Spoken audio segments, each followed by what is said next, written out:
And to kind of go back to the bill, you were saying that it doesn't outright ban no knocks. I mean, when you were working on this, were you encountering any pushback from some sectors? Were people saying don't do an outright ban? Like, what is law enforcement's general view when you talk about restricting or banning no knock warrants?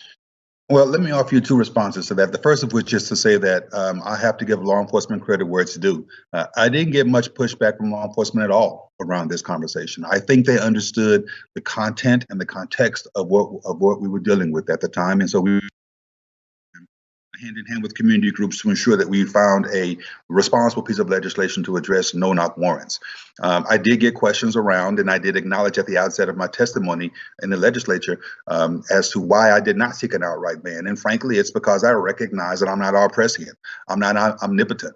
We don't know of every circumstance in which a no-knock warrant could exist. And there may be one circumstance where it actually saves a civilian's life or protects a law enforcement officer. And so what I want to do was, instead of banning it outright, was to recognize that there may be a one-off circumstance where it was more appropriate, but to put straight grave restrictions around its use to minimize the opportunity for us to have misuse of no-knock warrants and see the negative ramifications of their use.